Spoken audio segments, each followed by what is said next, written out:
Kumusta mga kaibigan ng Weller? Ngayon, ipapakita ko paano gamitin ang Android tablet bilang pangalawang monitor ng PC.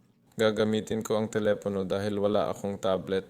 Pumunta tayo sa computer at kailangan natin ng program na Space Desk. Ganito. Sige, i-download natin. Naglo-load na. Para sa Windows 10, 11. Nagda-download na. Buksan. I-click ang susunod. Tanggapin. Tapos i-click ang susunod. Susunod.